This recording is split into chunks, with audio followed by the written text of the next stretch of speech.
Bueno, muchas gracias por estar esta tarde de lluvia. La verdad que el objetivo era remarcar de repente cosas que aparentemente son obvias, ¿no es cierto? Como la importancia del sueño, del dormir, del dormir con todo lo que eso implica, dormir en un tiempo adecuado, de una manera adecuada, de llegar al sueño adecuadamente, etcétera, etcétera. Entonces vamos a hacer una breve revisión de lo que tiene que ver con el dormir y el sueño desde una mirada convencional, y después vamos a hablar un poco más de lo que dice ahí en términos de una mirada más profunda y más espiritual, porque hay varias cosas que son bien relevantes con el sueño. Yo creo que tal vez una de las grandes cosas que tiene la antroposofía es que nos permite o nos obliga a tomarnos en serio ciertas cosas. Y yo creo que eso, particularmente esto con el sueño, queda como bastante en evidencia de esa importancia.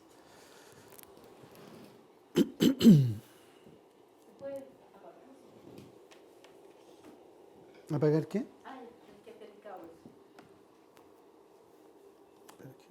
Ahí sí, para que no me interfiera. Bueno, con respecto a la infancia y a la adolescencia, no tan solo con el sueño, sino hay mucho que hacer en que en el fondo de verdad uno tiene que tomarse las cosas en serio porque estás impactando, ¿no es cierto?, en el desarrollo de los niños y de los adolescentes. Y uno está impactando tanto que puede ser crucial en el destino de un ser humano. Un niño que no se le enseñó a dormir y que probablemente se hizo noctámbulo va a tener una forma de vida y una forma de recibir y de hacer su vida totalmente distinta a un niño o una niña que tuvo una educación con un orden en su dormir. Eso no significa que hay seres que son noctámbulos y hay seres que son más alondra, por decirlo así, más diurnos. Pero a todos por igual, al menos en la primera infancia, uno debiera marcar ciertos tiempos por la importancia que eso tiene, que vamos a ir viendo en el desarrollo. La vida es ritmo y la salud es ritmo. Y básicamente, ¿no es cierto?, en la biología del ser humano, como máquina biológica, necesita muy fuertemente ciertos ritmos que se marquen con ciertos hitos que van ocurriendo. Los más poderosos son la frecuencia cardíaca y respiratoria, obviamente, y son tan importantes esos ritmos que incluso matemáticamente están en concordancia con ciertos ritmos planetarios. ¿Y por qué es tan importante el ritmo? Porque acopla funciones biológicas. Y en particular el ritmo día-noche permite que hay ciertas funciones biológicas, emocionales y probablemente de estructura de pensamiento mental para la temporalidad día-noche. Al hacer estos ritmos, y la educación Baldor lo sabe muy bien, ¿no es cierto?, vamos a tener un cuerpo que se desarrolle sanamente y sobre todo sin estrés. El estrés como que se ha normalizado y en el fondo el andar estresado por la vida es normal, pero de verdad nos pasa la cuenta. Y nos pasa la cuenta físicamente. Uno puede ver una persona, ¿no es cierto?, cómo se mueve, cómo funciona en la vida cuando en su infancia ha pasado mucho estrés, y también con su mundo emocional y también en la manera de pensar. Y para lo que nos compete en esta sesión, ¿no es cierto?, le permite al alma vincularse de una mejor manera con la corporalidad. Una corporalidad relativamente liviana, en que obedece a su ritmo, en que hay una biología sana, el alma le es más fácil reconocerse y acoplarse de una mejor manera. Sin duda que parte de los trastornos que hay en la primera infancia, con niños que están con sobrecarga académica o con sobrecarga pantalla y no hay ritmos claros, y eso lo vemos, basta hacer ciertos hitos y probablemente esa irritabilidad o ciertos síntomas en el neurodesarrollo van mejorándose rápidamente. Tenemos entonces los típicos ritmos de vida, ¿no es cierto?, con los horarios de sueño, vigilia, las rutinas que ocurren en el día a día, comer actividad calma o actividad ocio, podríamos decir, ¿no es cierto? No hacer nada también debe tener un ritmo. Y existen estos ritmos biológicos con un verdadero reloj biológico, en los cuales el sueño vigilia es uno de los más importantes, y a esto se le llama ritmo circadiano. Todo lo que hay ciertas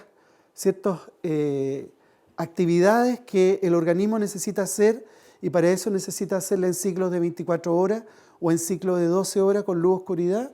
A todo eso se le llama circadiano porque es de día a día, de un ciclo de 24 horas.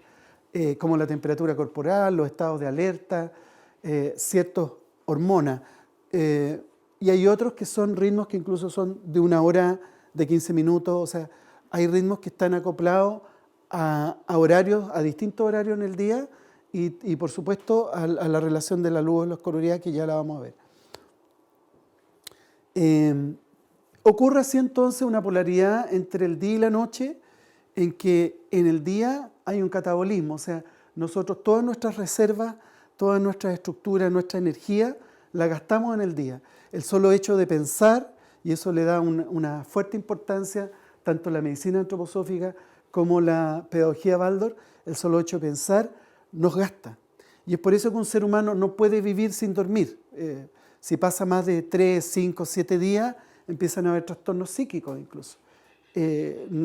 Finalmente uno puede morir si no duerme, porque el sueño es necesario para hacer una reparación global del organismo, pero muy particularmente en temas hablando biológicamente del cerebro.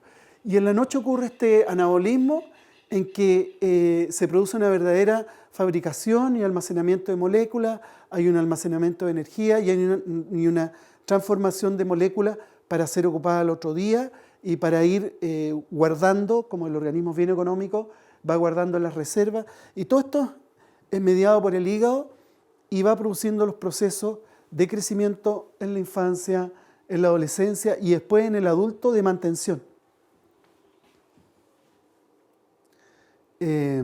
¿Y por qué los niños y las niñas crecen, y los adolescentes en particular, ¿no es cierto? Se sabe que se necesitan 2 horas de sueño profundo para que después, entre las 2 y las 4 de la mañana, ocurra este pic de la hormona del crecimiento y una serie de otras hormonas y una serie de ciertos movimientos hormonales, pero también de compuestos y de energía, para que niños y niñas vayan creciendo. Y es por eso que, en general, después del primer septenio, uno al menos debería dormir, los niños y las niñas deberían dormir 7 u 8 horas para garantizar el desarrollo de una talla óptima, si tiene una buena alimentación, si tiene un buen ambiente y de acuerdo a la genética que cada uno tenga. ¿Sí? Sí. El pic, ¿cierto?, es de 12 a 4 de la madrugada. Aproximadamente. Para que ello ocurra, el niño tiene que estar durmiendo ¿cuánto rato antes? Por lo menos un par de horas antes. Claro. Esto es relativo en términos que eso no significa que un niño de 3 años tenga que acostarlo a las 10 de la noche. No, claro. ¿Ya? Esto solamente, por una parte, tiene más que ver con el tema de la hormona del crecimiento para crecer en talla, pero también esto es un promedio, por lo tanto va variando de a qué hora se dispara el pic al año y a qué hora se dispara el pic a los 15 años. Claro, pensando en que cuando están más grandes se acuestan más tarde. Exacto. ¿Cuánto tiempo antes? Por lo tanto, tiene que no debiera, un adolescente después de las 10 de la noche debiera, para garantizar un buen crecimiento, al menos en talla, por lo menos, como razón, debiera estar acostándose a más tardar 9:30, 10 de la noche. Ese es el horario adecuado, por lo menos en la semana. Miren qué lindo. Quisito. Perdón. Bueno, y ahora vamos a entrar en la curva sueño-vigilia, entre todo lo que eso significa, más, digamos, desde una manera todavía bien biológica. Es indispensable un buen dormir para el cerebro, porque en los primeros años juega un papel crítico tanto en todo el desarrollo precoz del cerebro. El cerebro recién madura entre los 15 y 18 años, por lo tanto es fundamental, y particularmente en el primer septenio, garantizar un buen sueño. Y eso tiene que ver por toda la receptividad que tiene el cerebro. Cuando no logra un buen dormir se pone muy irritable y va a generar y favorecer que ciertos ruidos, cierta información genere más irritabilidad y complique mucho más las cosas. Y lo último que es bien importante entender que el funcionamiento del cerebro en relación al buen dormir, que va a generar estrés si eso no se hace, es modificado por el estrés. El estrés va modificando. Y eso, a los que fueron a la charla anterior, lo vimos en un esquema que yo hice desde una mirada neurofisiológica, en términos de que hay ciertas estructuras en el cerebro que son las que van a funcionar en términos de recibir lo que ocurre en el afuera a través de los sentidos. Estas estructuras lo elaboran y van generando, y en el fondo en el cerebro se forman dos tipos de estados. Un estado de alerta, de hiperalerta, donde las hormonas del estrés están presentes, adrenalina, noradrenalina, etc. Y un estado de calma, de paz, de tranquilidad, que es el estado ideal del ser humano, donde prima dopamina, serotonina y oxitocina. Y esos dos estados van de verdad generando cambios importantes. Y eso va a favorecer una persona que es irritable, que es, ¿no es cierto?, que se altera por cualquier cosa, que no está recibiendo la información que necesita. Es una de las bases del mal dormir, del déficit atencional, de la hiperactividad, versus, ¿no es cierto?, un niño o una niña que tiene un sueño reparador, o un adolescente que tiene un sueño reparador y que empiezan el día y van a recibir la información de lo que ocurre en ese día de una mejor manera. El cerebro tiene una actividad eléctrica, ¿no es cierto?, que en el dormir está muy estudiado y son 4 estados más un quinto estado que es el estado REM. Y entonces vamos a verlo, ¿no es cierto?, el movimiento aproximadamente se produce una profundización del estado 1 al estado 2, al estado 3, al estado 4, donde se produce el sueño profundo, y después, antes de volver al estado 1, donde uno despierta o vuelve a un sueño superficial, se produce este estado REM, que es una sigla en inglés, ¿no es cierto?, movimientos oculares rápidos, que es característico. Uno ve a una persona en general que duerme y está zeta, planchada, pero hay ciertos momentos en que empieza a mover los ojos. Y eso ocurre cuando soñamos. Y esto habitualmente en el adulto y en los adolescentes son 5 ciclos, y en los niños pueden ser 6, incluso 7 ciclos, con esta variabilidad. No todos los ciclos son iguales. Entonces la etapa, otra cosa más linda, fisiológica del sueño. En la etapa 1, el sueño superficial es cuando entramos y salimos del sueño. Pero también cuando en estos ciclos estamos como en un sueño superficial, uno más o menos cada 45 minutos, y por eso se nota en la siesta. Cuando uno más o menos puede dormir 40-45 minutos y despiertas bien, es porque hiciste un ciclo completo. Pero es distinto si tú duermes una hora de siesta, generalmente te va a costar más despertarte porque ya pasaste al ciclo siguiente. Entonces, en esta etapa 1, y lo vemos en el yoga, ¿no es cierto?, uno está mucho más tranquilito, con la musculatura más relajada. En la etapa 2, ¿no es cierto?, ya hay una profundización en el sueño y el tono muscular está mucho más reducido. Y en la etapa 3 es cuando ya el cuerpo descansa. Y si nos despertamos, es lo que decía, ¿no es cierto?, muchas veces nos despertamos como con falta de sueño. Y aquí es donde se producen los trastornos del sueño típicamente, como el sonambulismo, los terrores nocturnos y el que los niños y las niñas mojen la cama. Finalmente tenemos la etapa 4, que esta es tal vez la etapa más importante de una mirada espiritual. Es donde nos encontramos profundamente dormidos y eso es lo que nos hace descansar tanto física como psíquicamente. En la etapa REM, por su parte, que como habíamos dicho es a la vuelta, ¿no es cierto?, casi llegando a la etapa 1, es cuando soñamos. Y aquí se ve, ¿no es cierto?, este aumento, como les decía, de los movimientos oculares rápidos, y los músculos están bastante paralizados. Entre la etapa 3 y la etapa 4 es cuando se produce eso, como que uno cree que está despierto y no se puede mover. Porque en realidad hay una verdadera parálisis de la musculatura. 3 y REM. Cada etapa más o menos dura alrededor de 90 minutos, toda la vuelta completa. entre 90 y 110 minutos y son, como decía, unos 5 ciclos aproximadamente en el adulto, 6 o 7 en los pequeños. Y las pautas de sueño está bastante estudiado, ¿no es cierto? Las guaguitas son de 14 a 17 horas, en los lactantes pueden ser alrededor de 12 horas, en niños más grandecitos 10 a 12 horas y ya en el adulto 7, 8 a 10 horas aproximadamente. Y la importancia de marcar el día y la noche, particularmente en la primera infancia, es porque ese reloj biológico es inmaduro, está aprendiendo. Entonces es necesario, hay niños que se regulan solos, pero en otros niños de verdad uno tiene que estar marcando, ¿no es cierto?, esta cosa de cerrar las cortinas y que haya oscuridad y que de verdad se marquen los tiempos, porque no reciben exactamente igual los estímulos unos niños y de otros niños. Entonces, en el día con la luz que entra por los ojos se activa todo el mecanismo de la serotonina, que es la hormona que nos va a regular, ¿no es cierto?, el humor y la vigilancia, excitación, la termorregulación, es como el despertar.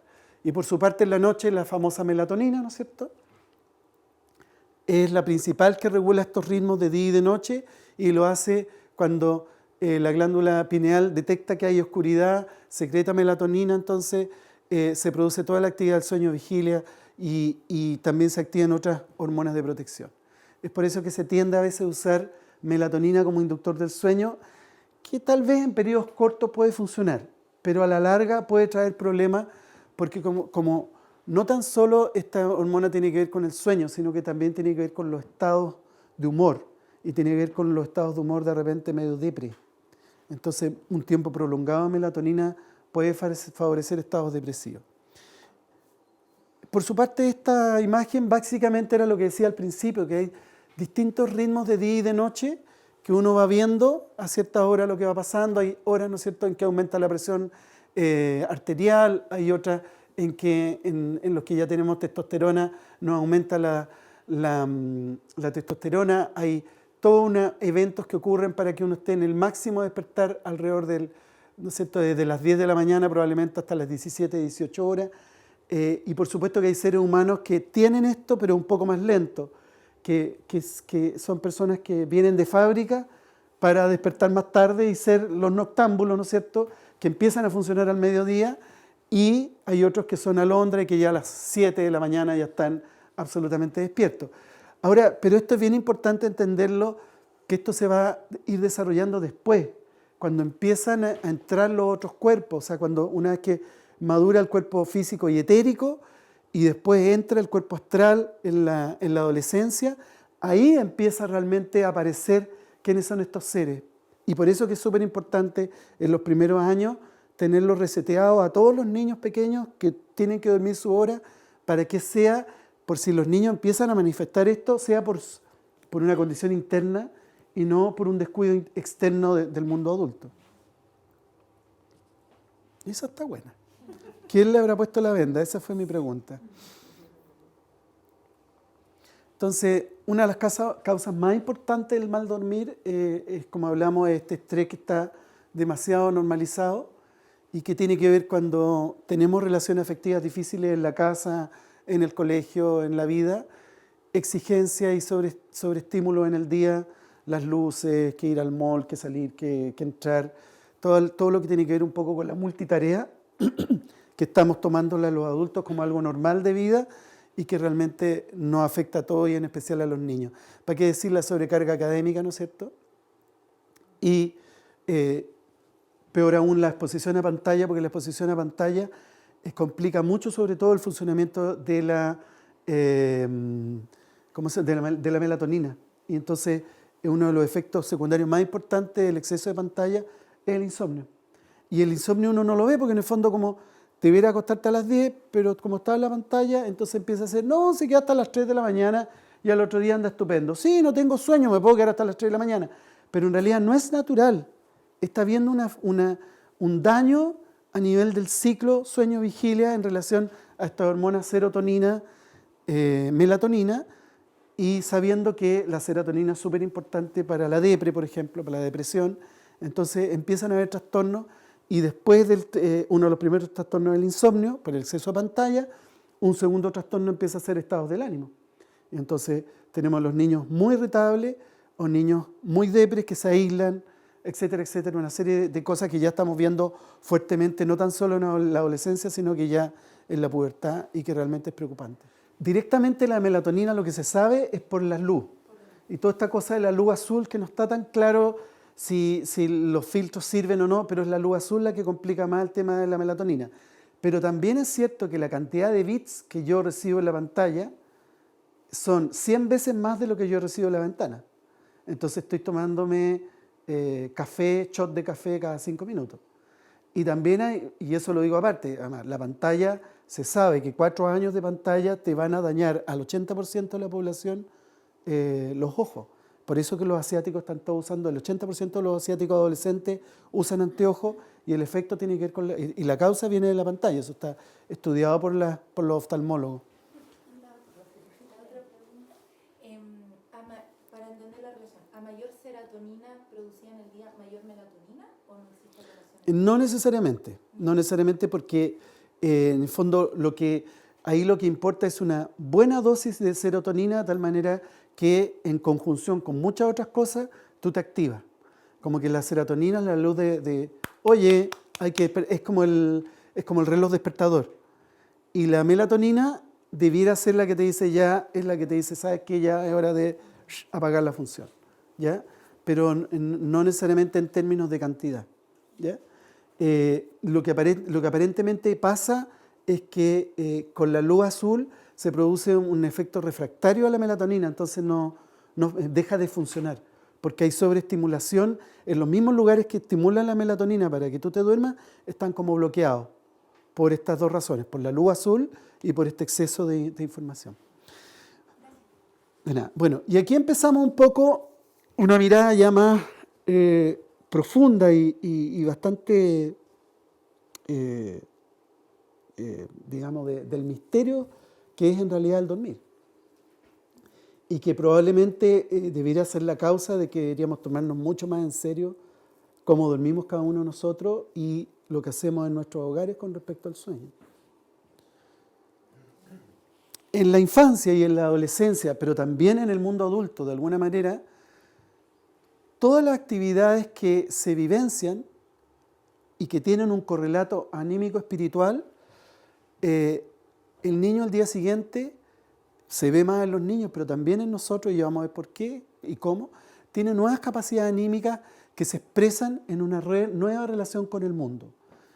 A veces pasa, uno logra captar que el niño o la niña tuvo un evento, que es generalmente un evento significativo, un evento sublime, un concierto, un adolescente que tuvo una conversación importante que lo conmovió, que lo removió, y al otro día despierta con una nueva forma de ver la vida.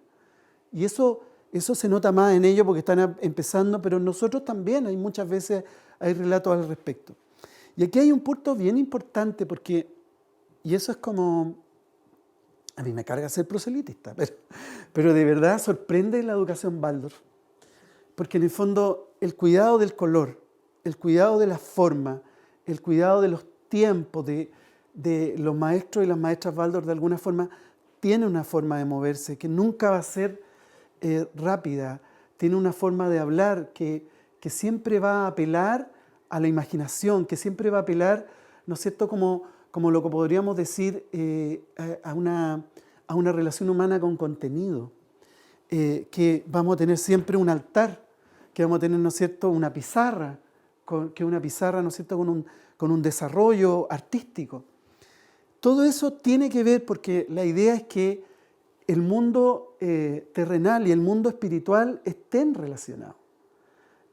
Y lo que vamos a ver ahora, ¿no es cierto?, es que el ser humano en la noche, en algún minuto de la noche, va a los mundos espirituales.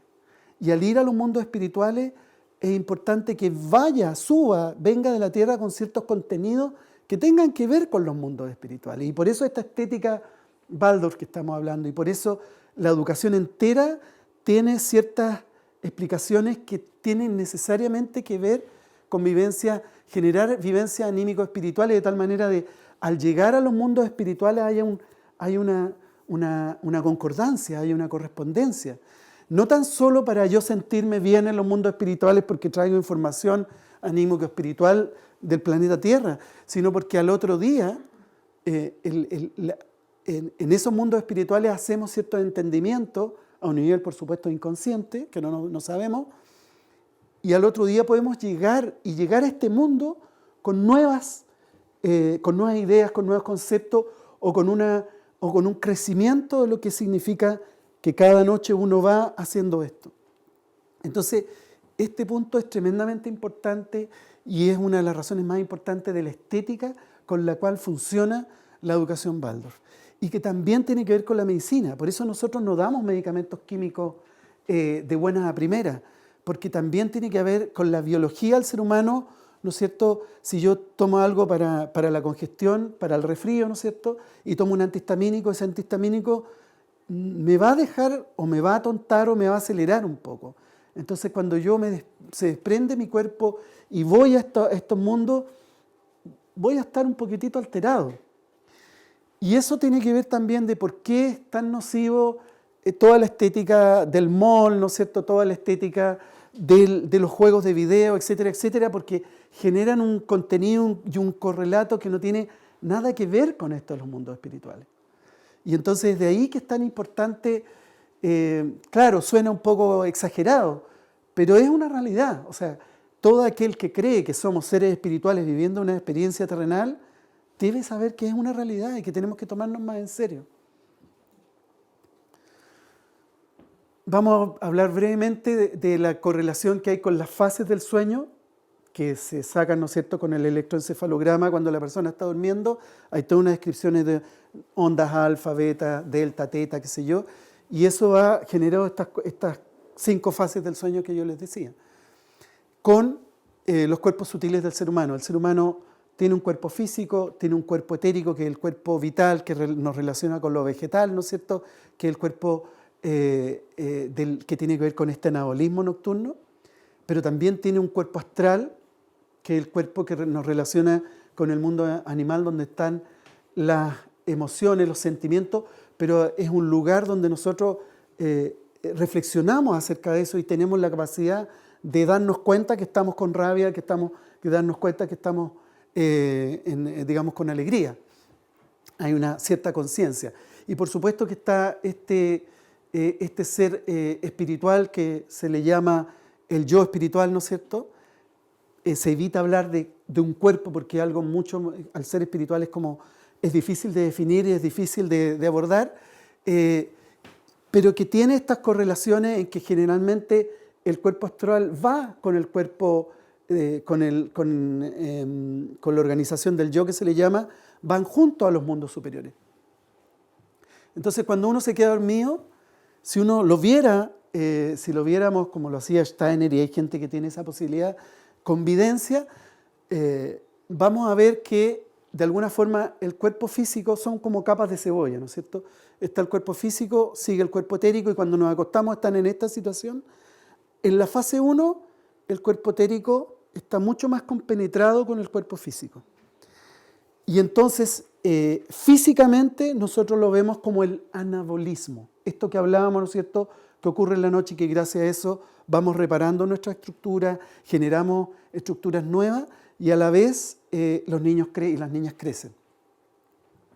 Entonces, se produce entonces ese crecimiento anabólico que está en total relación con la relación del cuerpo etérico, que impregna de una manera más cercana y más profunda al cuerpo físico. Por su parte, en la fase del sueño REM, es bien interesante porque toda acción del cuerpo astral va a implicar 2 cosas. Va a implicar movimiento de los músculos y va a implicar, ¿no es cierto?, aparición de imágenes, pero con un correlato, con sentido. Entonces, precisamente, en la fase REM, el organismo, el cuerpo astral y el yo del ser humano se desprenden del ser humano para ir a los mundos superiores, pero algo queda. Algo queda que es como el cuidador de que el cuerpo físico y el etérico que se quedan aquí en la Tierra no se manden sus partes y hagan lo suyo nomás, sino que tiene que haber una conexión. Y eso ocurre en la cabeza. Entonces, el cuerpo astral queda, una parte del cuerpo astral queda pegado al cuerpo etérico. De hecho, las personas que dicen ver, como lo escribió Steiner, en el fondo uno ve que ocurre esto. Y que aquí está el cuerpo físico y el etérico, y en la cabeza queda anclado parte del astral, y la otra parte del astral con el yo desaparecen, se van. Y entonces, prueba de ello, nosotros lo vemos en la Tierra, lo vemos que la persona está con movimientos oculares rápidos. Entonces, cuando vemos eso, uno podría decir, su astral se está desprendiendo, mira, yo lo veo, ¿no es cierto? Yo lo sé. Y después nosotros mismos lo vemos cuando soñamos, cuando nos acordamos que soñamos. Va a depender del momento en que despertemos y va a depender la relación que tenemos nosotros con los mundos, por decirlo, con los mundos espirituales, o al menos con nuestro pensamiento imaginativo, que ya vamos a hablar de eso, para ver cómo es nuestra relación con los sueños. Si nos acordamos de los sueños, si tenemos sueños enredados, difusos, o tenemos sueños súper claros. Todo eso tiene que ver con estos aspectos de la persona. Y por supuesto con la imprenta personal, porque hay seres humanos que son soñadores increíbles, que tienen sueños vívidos, ¿no es cierto? Y hay otros que por distintas razones casi no tienen registro casi de soñar. Pero todos soñamos. El alma en el sueño. Entonces, en el sueño profundo, en la fase 4, ahí es cuando la esencia humana se reúne con el ser del mundo. Esta parte del cuerpo astral y el cuerpo y la organización del yo van a alguna parte y se reúne con seres espirituales, pero, como dice Steiner, fuera del tiempo y del espacio. A mí en lo personal no me consta, pero esto lo dice Steiner. Fuera del tiempo y del espacio, ¿no es cierto?, abriéndose a las fuerzas del universo. De hecho, hay hay capítulos y capítulos en que se habla, porque se supone también que esta parte nuestra se vincula con fuerzas primeros planetarias, de los 7 planetas, y después con fuerzas zodiacales. Pero bueno, no quise entrar en eso, y por eso puse solamente como las plantas, pero en el sueño solamente. O sea, las plantas reciben esa influencia, nosotros vamos para allá. Y de alguna forma, fuera del tiempo y el espacio, nos vinculamos con seres de esas esferas, de las esferas planetarias y de las esferas zodiacales, de alguna manera. Entonces, ese viaje que hacemos toda la noche, al regresar, el organismo de alguna forma lo recibe y lo interpreta como un sueño. Por eso el sueño en general ocurre con imágenes como arquetípicas. Por eso no tenemos sueños literales, sino que tenemos sueños, ¿no es cierto?, con significado. Mira, soñé con una abeja, bueno, la abeja podemos ver qué significa tal cosa. Porque es el lenguaje del alma. El alma funciona arquetípicamente. Y por eso es que es tan importante, ¿no es cierto?, que en la vida consciente desarrollemos estas imágenes a través probablemente de la pintura, a través de las bellas artes, pero hay gente también que lo puede hacer a través de las mancias, ¿no es cierto?, la interpretación de una carta astral o la interpretación de un tarot, porque nos lleva a ir abriendo todo lo que tiene que ver con el mundo de las imágenes y con esta parte del pensamiento imaginativo. El pensamiento lógico está más dado por el cerebro izquierdo, que Occidente funciona en pensamiento lógico, ¿no es cierto?, matemático, cuadrado, con horarios, con una estructura muy acotada a la forma y a lo que recibimos los 5 sentidos, cuando también otras culturas, y en particular los griegos, desarrollaron mucho el pensamiento imaginativo, donde percibían cosas no solo con los 5 sentidos, sino que de lo que habla tanto Steiner, pensamiento imaginativo, pensamiento inspirativo y pensamiento intuitivo. Y entonces, al parecer es efectivo que cada noche vamos a nuestros templos ancestrales, si pudiéramos darle una forma física. Son lugares donde se reúnen los seres por una parte, decir, yo me imagino que decir, buenas noches, ¿cómo le fue hoy día? Mire, bien, más o menos, tengo algunos problemitas, ya, mire, entonces vamos a preparar lo que tiene que hacer en la semana, sus tareas de la semana, pero también, a ver, ¿qué edad tiene usted? Ya, tal edad. Entonces, a esta edad, prepárese porque aquí se le viene una buena y uno se prepara para los desafíos que se nos vienen, o prepárese porque si usted hace tal aquí y acá allá, va a pegarse un salto espiritual importante. Es lo que yo supongo que ocurre cada noche y por eso las almas van y se juntan por ahí en algún lugar del cosmos. Steiner habla harto, ¿no es cierto?, de la manera, así como tenemos que aprender a respirar correctamente, porque en el fondo la manera de respirar nos permite, ¿no es cierto?, recibir del mundo todo lo que viene, ¿no es cierto? Yo cuando respiro lo estoy de alguna forma respirando a usted, estoy en comunión con la planta que está afuera. Si no estuviera prendida la estufa estaríamos respirando gas también. En fin, eso entra en nosotros, todo eso tiene un correlato espiritual y de mí sale lo mejor de mí para dar al mundo. Entonces es un constante ir y recibir en el presente y en lo que podríamos decir en el correlato del espacio-tiempo, en el horizontal. Pero también hay un vertical, y ese vertical es el sueño, que era lo que hablábamos delante, que tomamos hechos e impresiones del día, lo llevamos al mundo espiritual, donde el ser humano toma conciencia de sí, de su ser trascendente, y de regreso trae los entendimientos. Es lo mismo, pero de arriba hacia abajo. O sea, voy hacia los mundos espirituales, recibo todo lo que me dicen los mundos espirituales, lo traigo para acá, lo entrego, lo vuelvo a procesar y vuelvo a ir a los mundos espirituales. O sea, esto que se da en el sueño, podríamos decir cielo-tierra, se da en el espacio, ¿no es cierto?, de la tierra con la respiración. Y por eso que Steiner insiste tanto que en la primera infancia particularmente hay que enseñar a respirar a los niños, podríamos decir para lo social, y hay que enseñar a dormir para lo espiritual. Y eso es importante porque de esa manera se va inculcando un ritmo. Hay estas dos polaridades, cuando les enseñamos a dormir de la manera correcta, que en el fondo, cuando uno está en la noche, terminó su quehacer en los mundos espirituales, pudiera ser que tú estés pasándolo muy mal acá. Pero por algo despertamos todos los días. Y despertamos todos los días porque tenemos una voluntad de encarnación, que partió el día que decidimos encarnar como seres humanos. Y esa voluntad de encarnación tiene una fuerza muy potente porque es la que nos acompaña cada día hasta el día en que ya nos despertamos más. Eso y la voluntad, ¿no es cierto?, individual de tener conciencia que soy un ser humano. Cuando estamos en los mundos espirituales, ¿no es cierto?, lo pasamos increíble sintiéndonos espíritu y entendiendo una serie de cosas que tienen que ver con los misterios del humano. Y igual llega un minuto en que decimos, ya tengo que volver a la tierra para seguir mi día. Y ese es el ritmo que se hace noche, día, noche, día. Y en el ascenso está la voluntad de experimentarme como un ser humano cósmico, y en el descenso está la voluntad de afirmar mi encarnación en la tierra.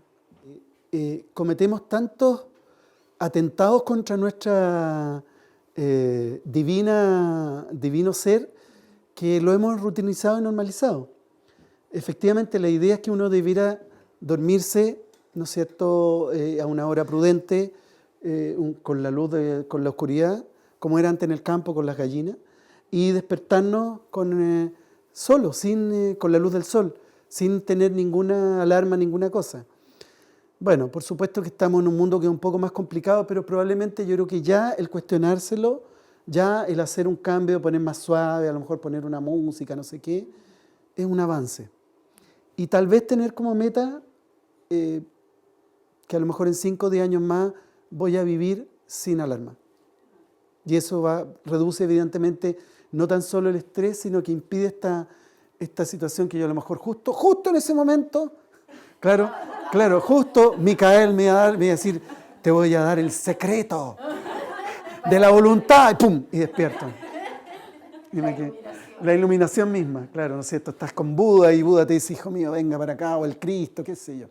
Bueno, tienes razón, ¿sí? Me te hizo pensar porque porque la voluntad de encarnar sería como la alarma.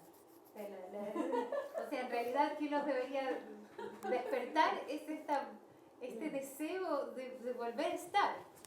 Claro, ¿No? claro, pero en realidad lo que nos debiera despertar es el ritmo. Debiéramos tener un ritmo Es que si no se pausado. construye el Claro, ritmo, entonces no va a suceder. pero además tenemos un ritmo en la Sí. semana, un ritmo el fin de semana, porque tenemos una cultura que es compleja. Pero claro, yo creo que tal vez lo más importante es hacer el proceso de reflexión. A lo mejor ni siquiera hacer un cambio, pero por lo menos ya haciendo una reflexión seria, ya pasan cosas. José, iba a decir que esto del ritmo, que en el fondo uno despierta no tanto por la voluntad, sino por el sostenimiento de ese ritmo. Ahora que yo estoy más vieji, como que ya me despierto sola. O sea, pongo la alarma igual, pero yo ya tengo un ritmo como incorporado, que ya pasé por los hijos y todo, pero como que llega un momento en que el dormir se sube a un trencito de un ritmo. Pasado los 50. Sí, pero eso, sí, pero lo que quiero decir es que tú no despertarías aunque te pongan todas las alarmas, si no hay una voluntad de despertar. Eso se produce. O sea, es como el ritmo y la voluntad. Claro, es que el ritmo en el fondo. La pregunta de ella era eso, como que si uno despierta por la voluntad y si pones la alarma, no es la voluntad de despertar, sino que es la alarma. Sí, Lo del ritmo. sí, pero es que en el fondo, bueno, es como difícil. O sea, lo que pasa es que, claro, lo orgánico es que sea con el ritmo, pero en el fondo tú tienes un ritmo, pero es porque en realidad hay una voluntad de despertar. Ajá. Si no, no tendría sentido el ritmo. Ya, ok. Y lo de la alarma, claro, de repente a lo mejor, es probablemente no es el momento en que debieras despertar, pero tú tomaste la decisión de despertar, porque si no te habrías muerto hace 5 minutos atrás. ¿Sí? Ya entiendo.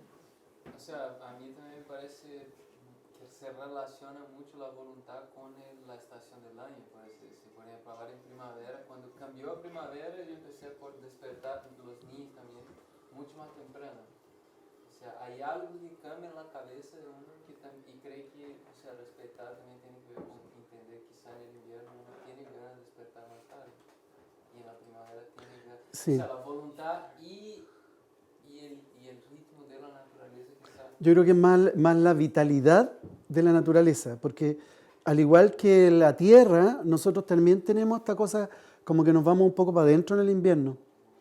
Y en primavera como que todo, la energía del mundo es hacia afuera, entonces estamos más vitales, por supuesto. La luz cambia también, entonces todo, si uno lo viera en términos neurofisiológicos también, hay mucha más disponibilidad de hormonas y de cosas para el despertar, pero la voluntad puede ser lo mismo, si lo que pasa es que va a cambiar un poco cómo yo lo hago en términos del ritmo y en términos de todas estas otras variables. Pero lo que quiero decir con la voluntad es que en el fondo es como yo asumí el compromiso de despertarme cada día. A lo mejor no de dormirme cada día, pero sí de despertarme cada día. Y ese es como un compromiso espiritual, existencial, que es inherente a la decisión de encarnar. Bueno, y es bien bonito, sobre todo por todo este efecto principalmente etérico, anabólico, desde una mirada, digamos, en términos antroposóficos sería del cuerpo etérico y en términos de la medicina tradicional sería el efecto anabólico, que produce el sueño con esta recuperación al dormir, ¿no es cierto? Un saludable sueño prolongado, particularmente cuando tenemos un sueño saludable y prolongado, que no es todos los días, uno de repente de verdad duerme bien, y cuando duerme bien hay un bienestar físico que no existía al finalizar el día, y que en el fondo después ese descanso nocturno, en general habitualmente, pero particularmente en estos minutos, de verdad uno puede darse cuenta que ve el mundo de otra mirada. Y lo que es muy importante es que hay una serie de situaciones de enfermedad, gripe, ¿no es cierto?, en general, y que lo vemos en los niños, que después de una pésima noche se despiertan y se despiertan como tunas. Eso es anabolismo puro, cuerpo etérico puro, que está actuando en nuestra salud. Pero también lo que está actuando es que de alguna forma, con el pasar de los días, la relación cuerpo-alma está un poco más laxa o está muy dura. Entonces, al tener una corporalidad dura, por ejemplo, estamos en una situación de estrés, estamos en un trabajo, tenemos que entregar un trabajo, y entonces estamos solo en la mente y todo nuestro mundo espiritual se retira un poco, está un poco retraído porque estamos, es cuando en el fondo tú te das cuenta que eres persona como 2 semanas después y dijiste, ¿y qué pasó en las 2 semanas anteriores? Como en eso, cuando uno logra despejarse y alivianarse después de un sueño, se genera esta mejor conexión alma-cuerpo y entonces evidentemente que la relación del alma con el cuerpo va a afectar positivamente al sistema inmune y vamos a tener una mejor salud. Pero no es tan solo eso. El dormir tiene una parte de misterio también, que hay muchas cosas que no sabemos y que en el fondo hay una serie de cosas que ocurren que, bueno, se explicarían de que a través de la relación con los seres espirituales aprendemos ciertas cosas cuando dormimos. Entonces, incluso a veces uno se acuesta en la noche con un agobio, piensa en la política del país y dice, oh, es un desastre, y no sabe por qué al otro día se despierta y dice, ya, está bien, es lo que hay, tengo que funcionar. Y eso ocurre, ¿no es cierto? Y ocurre con el dormir. Y curiosamente no hay como que las cosas que son muy importantes, pero muy cotidianas, como que no se le da la importancia.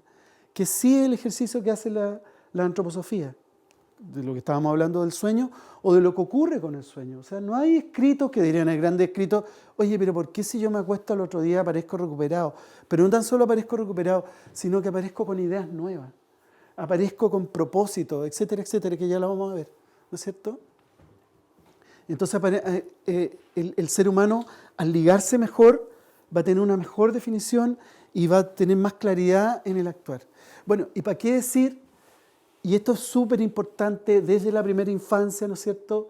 El manejo del ambiente en relación al dormir, el escenario para el dormir, porque hay una serie de cosas que ocurren que tienen que ver con la estética del dormir, ¿no es cierto? Que tiene que ver con el valor, la estética de los sueños se relaciona, ¿no es cierto?, con cómo dormíamos. Hablábamos también, ¿no es cierto?, que la estética de los sueños se relaciona mucho con el mundo Waldorf. Hoy día estuve en la playa y después acá, y los niños aquí andaban vestidos como duendes. Y realmente era una cosa onírica, o sea, realmente era ver una situación de sueño. Abajo estaban como 5 niños arriba de un árbol precioso, en una disposición que realmente yo no sabía, o sea, podría haber pensado que estaba soñando y que no era real, porque eso es súper importante por lo que hablamos, porque tiene que haber un correlato, pero no tan solo para los mundos espirituales, sino que para este mundo, porque la oscuridad nos trae información también, desde jugar, ¿no es cierto?, con las luces, a las linternas, con las luces apagadas, todo lo que el mismo cuento, la experiencia del cuento no es tan solo para preparar, y eso faltó decirlo en delante, ¿no es cierto?, no es solo para preparar el alma para que se encuentre en los mundos superiores y tenga también este bagaje de lo que pasó en el cuento, se correlaciona con los mundos superiores, sino que en este plano, en el 3D, ¿no es cierto?, saber reconocer la magia y saber reconocer toda la belleza de lo nocturno, de la noche, ¿no es cierto?, de toda la estética del oscuro, de toda la estética de cuando hay luna llena, de cuando no hay luna, de las estrellas. Eso, desgraciadamente, nuestra cultura lo da como obvio y no lo pesca, salvo en la poesía. Pero de verdad eso hay que cultivarlo, porque eso nos trae muchas cosas. De hecho, nos trae momentos de vicisitud. Cuando vemos oscuridad en la vida, si yo tenía una infancia en que yo me paseaba feliz por la oscuridad, va a ser muy distinto que si yo tengo una oscuridad en mi vida y siempre estuve con la luz prendida, digamos. Y se apagaba la luz y me dormía y punto. Aquí hay un tema que, bueno, aquí se me pasó la iba a pulir un poco, pero es precisamente una diapositiva para hablar de la adolescencia.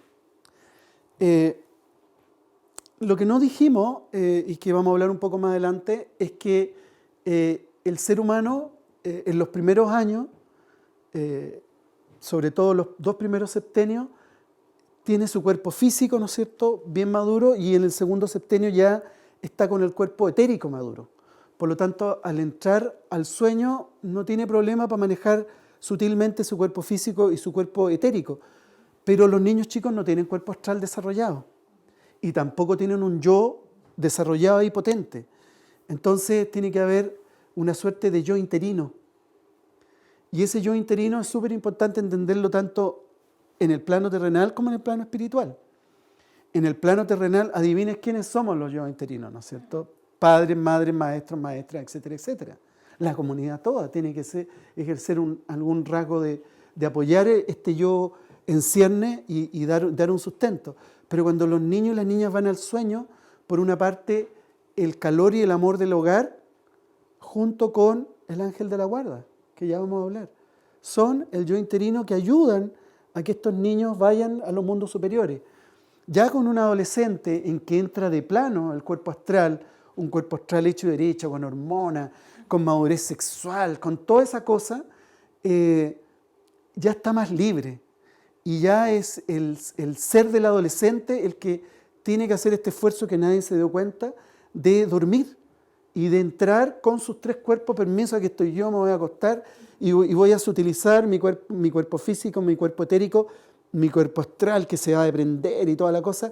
Y el yo ya hay algo de yo, ¿no es cierto? Todavía hay un cierto acompañamiento, pero ya es más leve, ya es más lejano. Por eso es como la impresión que se dice que el ángel de la guarda dura hasta cierto tiempo, que lo más probable es más bien que se va alejando más que desaparezca después.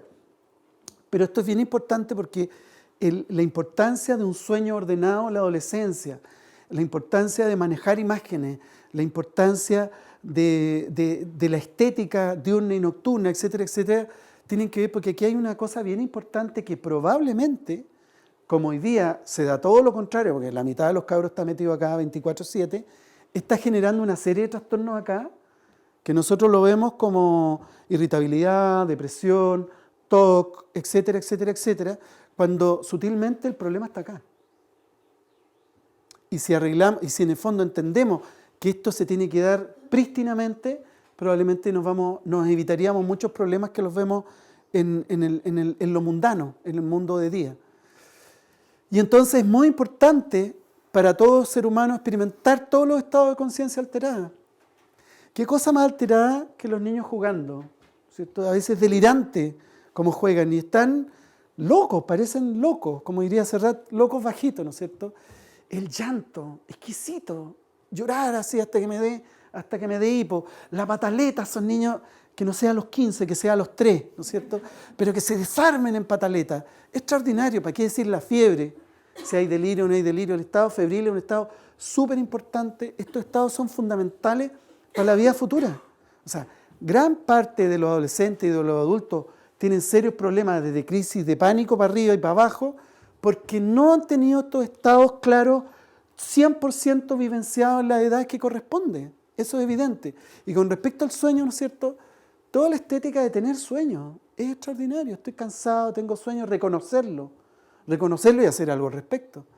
Ir a dormir, ¿no es cierto? Todo lo que significa ya ir a dormir tiene una serie de condicionantes que la hacemos automática, pero que debiéramos en algún minuto, particularmente en las primeras infancias, que es lo que intenta nuevamente la educación Waldorf, ¿no es cierto?, con el cuento, la velita, el canto, la cosa.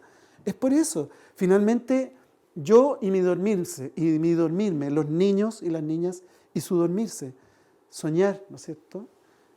Todo lo que es la soñolencia, todo lo que es esa cosa entre la soñolencia y despertar, que despertamos así como...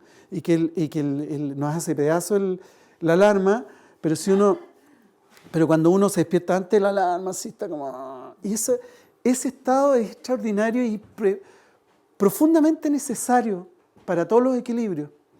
Y finalmente, ¿no es cierto?, tanto aprender a soñar dormido como despierto, conversar qué soñaste anoche, en los niños más grandes y los adultos, escribir los sueños, tener unas relaciones con mis propios sueños, porque lo que se supone que ocurre es que el alma me está diciendo cosas y la única forma de que el alma cache de que nos estamos entendiendo es que yo lo escriba o que yo lo diga, porque el alma va a decir, no, o sea, la verdad, chuta, te mandé un cocodrilo y estás entendiendo cualquier cosa, po. No, po. O sea, bueno, ya, la próxima vez te mando un águila.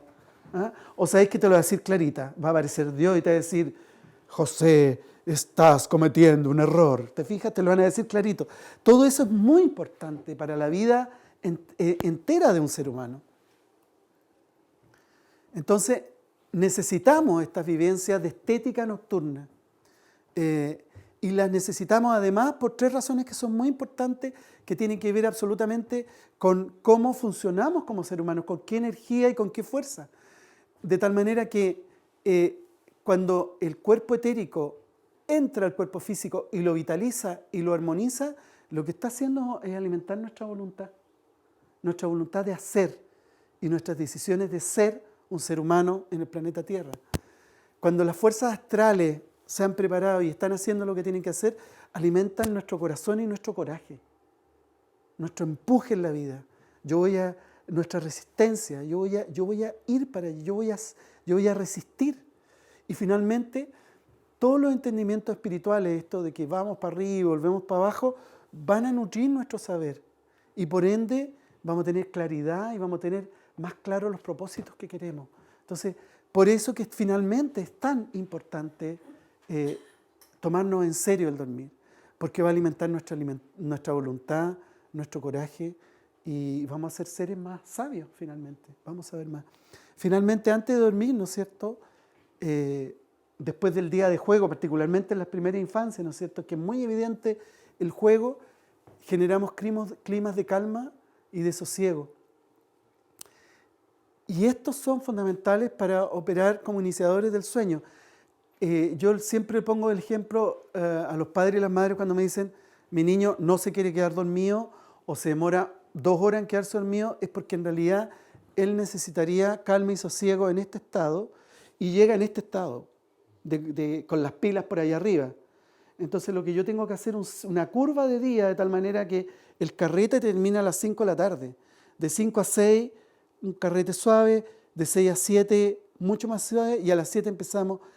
No tan solo empezar con el baño, la comida y ya la estética del dormir, sino que yo mamá, yo papá, yo familia, bajamos también los decibelios. Porque si yo estoy en la multitarea acá adentro, o así, ¿no es cierto?, ni una posibilidad que se quede dormido. Él necesita profundamente la calma y el sosiego. ¿Por qué? Porque de adulto eso genera el espacio interior. Lo único que genera el espacio interior en el cual hay autoconciencia y autorreflexión es la calma y el sosiego. Y uno de los momentos más importantes para la calma y el sosiego es antes de dormir. Otros son los momentos de calma y otros son los momentos de ocio. Marcela, para que lo avise. ¿Eh? Por eso que el ocio también es súper importante. Pase el aviso, por favor. Y aquí llegamos a un punto que es bien importante. En general, hablar del ángel de la guardia muchas veces nos genera cierta resistencia, muchas veces hay personas que las incomoda, pero en realidad es muy importante.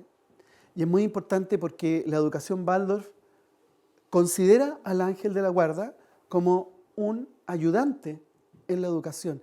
Y más que un ayudante, es como por favor, ayúdame a mí con este niño, con esta niña. Porque de verdad hay temas que se solucionan, o yo veo mágicamente. Yo creo que muchos maestros y maestras pueden decirlo, o uno mismo también. Estoy con un problema con mi hija, con mi hijo, que alguien me ayude. Bueno, ese alguien es el ángel de la guarda del niño. Yo puedo hablar con el ángel de la guarda del niño para que lo apoye y lo acompañe, o del adulto en cuestión. Y por eso es que es tan importante, particularmente en la infancia, ¿no es cierto? Sí, para hablar con el ángel hay que prepararse, hay que tener una conciencia adecuada para poder aprovechar este encuentro con el ángel. Cuando yo hago esos preparativos, para mi ángel es como maní. Esta chica, este compadre lo tiene súper claro. Lo que necesita saber es esto. Oye, ¿sabes qué están preguntando ahí? ¿Por qué no? ¿Te fijas? Eso. Y efectivamente, yo creo que es así también. Evidentemente no tenemos la comprobación, pero yo estoy de acuerdo, pero no necesariamente tan literal hablar con el ángel, sino que cuando yo me preparo de corazón, hay una comunicación, de todas maneras. Antiguamente, ¿no es cierto?, existían 2 tipos de ángeles, que eran los mensajeros. Y lo típico, ¿no es cierto?, cuando el arcángel Gabriel le dice a María, que va a recibir la anunciación, está embarazada, ¿no es cierto? Hay siempre un poco una confusión entre los arcados, los arcángeles y los ángeles. Micael es un arcángel, Gabriel también, pero para efectos prácticos son de la misma familia. Y entonces a los ángeles se les considera como mensajeros, pero también como ángeles de la guarda. En árabe, esta es la forma de decir, yo no lo voy a pronunciar esto, ángel de la guarda, ¿ya? ¿Y qué podría ser esta imagen? Los mensajeros, en el mundo adulto se da mucho, ¿no es cierto? Y soñé en la Biblia, ¿para qué decir?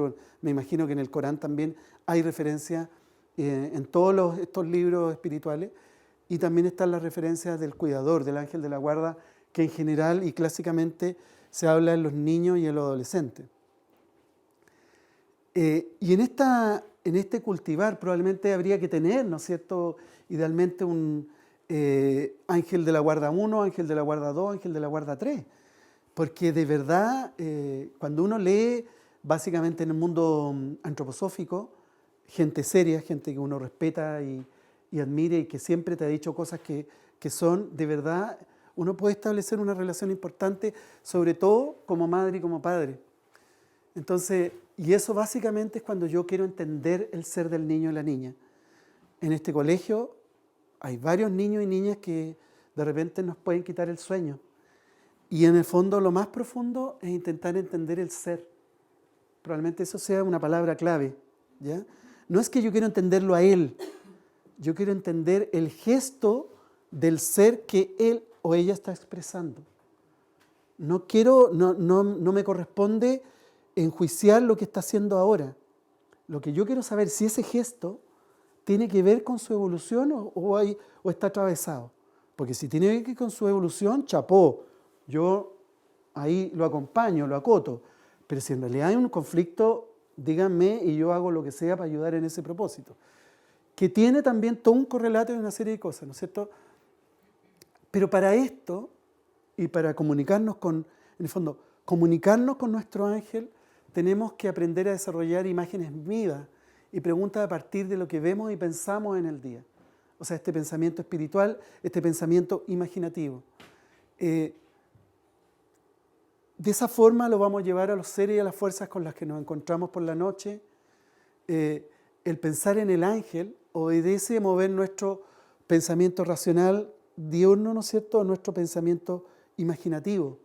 Y todo lo que esa estética significa de lo sutil que tiene que ver con el mundo angelical, el mundo arcangelical y el mundo de los arcais, que es distinto de fantasía. Generalmente este punto les cuesta mucho a las madres y los padres que son como bien concretos. Si yo fuera probablemente un colegio academicista típico, me mirarían bastante raro, digamos. Pero esto es, digamos, o sea, no somos seres espirituales viviendo una experiencia terrenal. Y si alguien piensa lo contrario, bueno. Y en el fondo esto tiene que ver con lo que hablamos delante, con los arquetipos espirituales, que no tienen que ver para nada con el pensamiento lógico concreto, y que es importante que entendamos que nuestra cultura está muy afianzada en esto. El pensamiento científico tradicional que se basa en los 5 sentidos y que se basa en un método científico orientado por los 5 sentidos, sin considerar las intuiciones, que incluso hay, digamos, el desarrollo de la ampolleta fue por una intuición, eso está escrito. Lo que hizo Arquímedes también fue una epifanía, no fue que hizo un doble ciego randomizado en un estudio clínico y descubrió, no. Y eso no lo considera, y es muy importante que lo consideremos, que hay distintas formas de llegar a la verdad, no solamente el pensamiento lógico, racional y concreto. Entonces, qué importante es considerar el dormir de la niñez en vínculo. Aquí no se ve mucho, pero ese niño está durmiendo ahí en el cuellito de la mamá. Como cultivar esa delicadeza y en el fondo siempre en vínculo. Como lo que hablamos delante, la importancia desde niños de que los niños sueñen sus sueños. Permitirles que sueñen sus sueños y al otro día, ¿qué soñó mi corazón? ¿Y cómo le fue? Y cuénteme. ¿Y quieres dibujarlo? Uy, yo soñé esto, ay, yo soñé esto otro. Eso es muy importante desde la infancia, que desarrollen una relación. Finalmente, entonces, la importancia de los ritmos, ¿no es cierto? todos funcionamos con ritmo, el ritmo no fatiga, fijar hábitos de vida, es necesario, ¿no es cierto?, por los procesos fisiológicos, emocionales y ya vimos anímicos espirituales, particularmente el ritmo sueño-vigilia, ¿no es cierto?, los horarios de sueño, el organismo es importante porque así descansa y se dedica a las tareas de mantención y crecimiento y de limpiar todo lo que tiene que ver con el desgaste cotidiano, pero es muy importante también los procesos de conciencia y la vida emocional que ocurren con este ritmo sueño-vigilia. Un buen dormir, ¿no es cierto?, aumenta nuestra fuerza etérica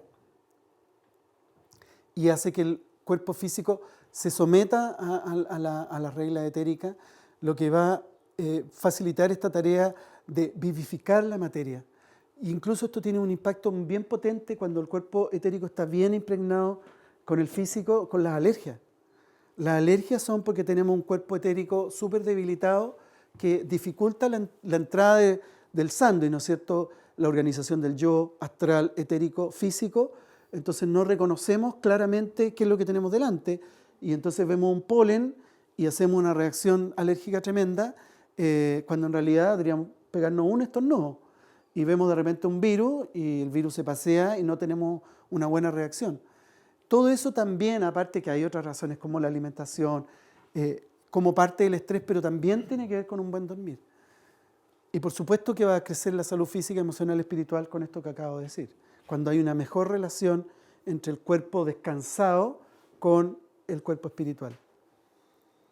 Finalmente, de la niñez a la adolescencia, todos los sistemas respiratorios, circulatorios, se favorecen mucho porque hay todo un trabajo en el día de afianzar estas funciones respiratorias, circulatorias y de inserción ósea con los músculos. Y por supuesto también todo lo que hablamos de la madurez sexual, todo eso ocurre muy fuertemente de tal manera que entre los 18 y 21 años se diga tarea cumplida. Por supuesto que la noche la quietud, el anabolismo y las conexiones espirituales también son muy importantes, particularmente, como decía, en el adolescente, por todo esto que tiene que ver con los cambios que está teniendo. Y se dice tarea cumplida porque entre los 18 y 21 como que ya se produjo la madurez para vivir en el planeta Tierra. Y ya tenemos un niño, un adolescente que ya en ese sentido es adulto. Finalmente, como decíamos la otra vez, la definición de adulto es cuando yo me puedo hacer cargo de mí mismo y eventualmente de otra persona. Y yo puedo hacerme cargo y no me genera, ¿no es cierto?, grandes complicaciones. Y la madurez de adulto tiene que ver con esto, cuando ya entre los 18 y 21 años, biológica, etérica, astral y espiritualmente, yo ya estoy apto para vivir en el planeta Tierra. Y finalmente, con respecto al ángel, ¿no es cierto?, si preguntamos claramente, nos pueden dar indicaciones bastante prácticas de qué hacer y podemos recibir, ¿no es cierto? Y si hacemos las preguntas con una máxima claridad y lo hacemos con una intensa y honestidad necesaria, vamos a recibir respuestas. Y muchas veces las respuestas son, eso sí, no nos damos cuenta. Aquí ha pasado. Yo esto lo asimilaría con cuando hacemos los ateneos, cuando buscamos la imagen de un niño o una niña.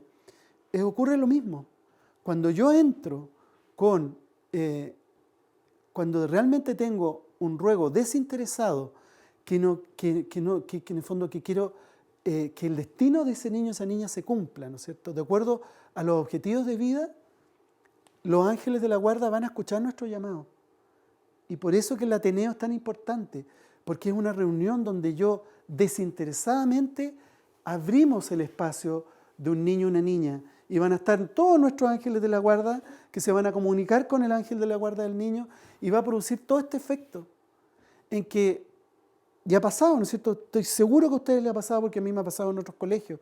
Como que uno, sin darse cuenta, empieza a querer más al cabro chico, que antes era un insoportable y ahora, ay, mira, si está tan lindo ahí jugando. Y pasa, y tú no te das cuenta. Hay una modificación en la actitud anterior que nos lleva a reaccionar correctamente en distintas situaciones, críticas o no tan críticas. Pero créanme que esto es fundamental. Y que en el fondo la experiencia del ángel es uno de los pilares en educación Waldorf, o debiera ser uno de los pilares en educación Waldorf. Muchísimas gracias.